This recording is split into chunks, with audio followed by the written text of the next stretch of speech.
Reaction lang dun sa pagkaka-relieve kay General Torre, effective immediately. Ang alam ko lang, ang balita ko, dun sa mga appointment ng mga RD at iba pa, talagang hindi sila nakipagkonsulta kay Secretary John Vic.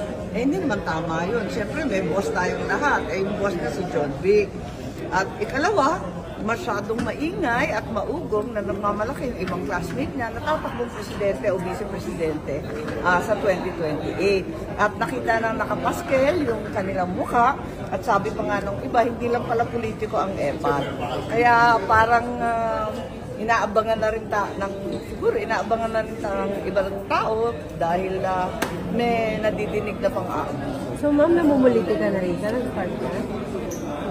Parang yun yung sense ng ibang kapulisan. May naririnig lang ako. Yun ang dahilan, yung film? Hindi ko alam kung ano yung dahilan. Ang alam ko lang na nagkaroon ng order tungkol sa mga appointment na naiiba yung kay SILG. Hindi naman maaring gano'n. Dapat naman talagang magkasundo sila. Nakakahiya naging publiko pa yung alitan nila. Hindi tama rin. You find it disturbing yung parang sabi niyo ma'am pamumulitin ako, General Torre? Ewan ko kung anong marathon yung tinatakbuhan nila. Marami sila masyado.